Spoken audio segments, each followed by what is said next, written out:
An Eagle Point teen is fighting for a normal life after having a massive brain tumor removed. 17-year-old has had 2 surgeries, spending hundreds of hours in physical therapy. News Whitney Clark has his story and why laughter has helped him get through it all.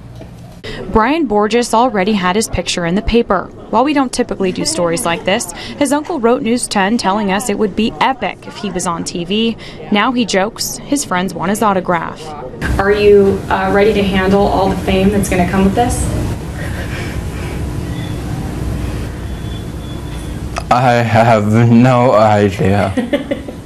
Borges' sense of humor is what's gotten him through this year. Last June, he went to get his eyes checked. His mom, Laura, thought he needed glasses. A week later, he was in surgery. Brian had a tumor the size of a baseball on his brain. For him, it's been real hell. I don't know how to say it anything less. I mean, it's been really hard. Luckily, the tumor was benign, but because of where it was on his brain, he was left with a condition that's been hard to deal with.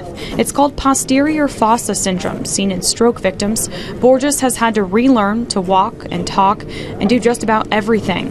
He's trying to make new connections, and he's trying to solidify those new connections, and every day you don't do something, you lose connections. That's why Brian goes to physical therapy twice a week, where his favorite thing to do, play baseball and tell jokes. His therapist has him read joke books because it helps him with his speech, not to mention entertain a room.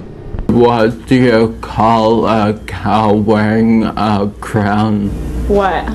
A Dairy Queen.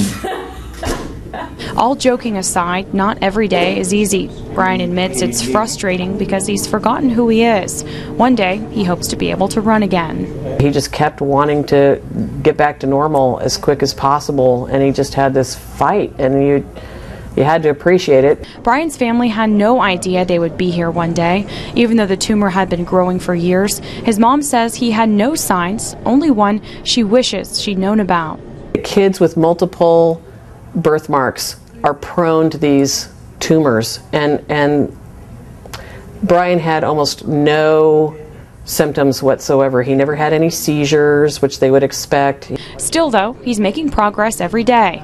At the end of his therapy on Thursday, I asked him if he would like to say anything else on camera. His answer, typical of a 17-year-old. Sup, guys? Covering your news in Medford, Whitney Clark, News 10. Brian's mom says if they would have caught the tumor sooner, he may not be where he is today. However, the Borges family says they have met some amazing doctors and therapists in the Rogue Valley.